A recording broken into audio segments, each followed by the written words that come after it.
All right, here we go with number 3. This one's slightly more complicated. All right, we can see again there's a combination because this first branch is going to have 2 in it. 2 resistors. Okay, so let's go ahead and, whoops, do that, and then we're going to have 3 branches. Okay, the first one is going to have 2 resistors. All right, we need to squeeze in another ammeter in there. This one's only going to have 1, and we need an ammeter. And this one's only going to have 1, and we need an ammeter. All right, so it's going to look kind of like this. Okay, so let's see what we've got. So we're going to call this R1 and R2, because it says both of those are in branch 1, R3 and R4. Okay, so let's go ahead and follow from the bottom of the battery first, because we know all these are going to be 0 at the bottom. Okay, and I don't know the total voltage in this case. Okay, but I do know right here, I know branch 1 with the resistor 2 has a 7.2 drop. Okay, so here if this is 0 and I know this is dropping 7.2, this is going to have to be 7.2. Right, because then from 7.2 to 0, that has to be a 7.2 drop.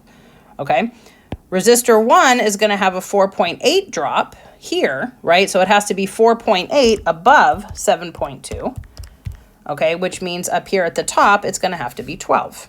Okay, this is going to add to 12 volts.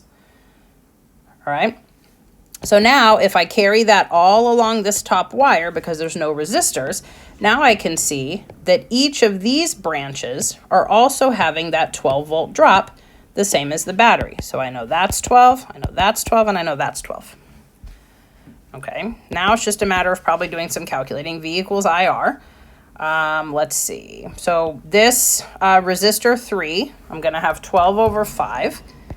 So I'm going to have 2.4 amps of current there. That's through resistor 3. Okay, resistor 4 in that third branch, that was given. All right, so now I just need to find the other currents. Okay, so resistor 1, I can see, I know the voltage drop, and I know the resistance. So that's going to be a current of 0.48, and so is this one, because those are in the same path. Everybody here is getting the same resistance, so that's going to be 0.48. So when I add 0.48 plus 2.4 plus 0.8, I'm going to get 3.68 amps. Okay, remember, don't add the 0.48 twice, it's just once, because I'm adding this, whoops, I'm adding this path plus this path plus this path. Okay, and then 12 divided by 3.68 is going to be a total resistance here of 3.2, nope, 3.3 if I round it.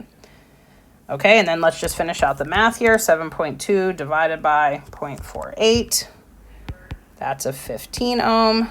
And then 12 divided by 0.8, that's also a 15 ohm. Interesting.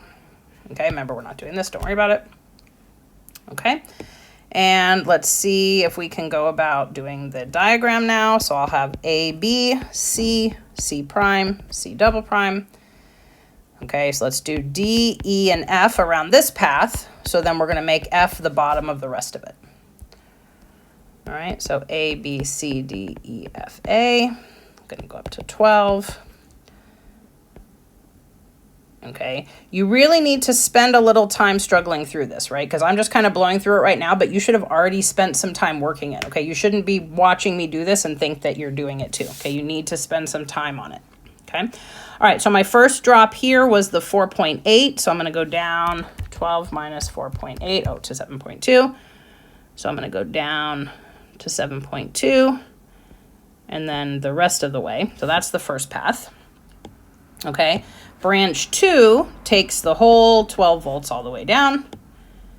And branch 3 also takes the whole drop all the way down.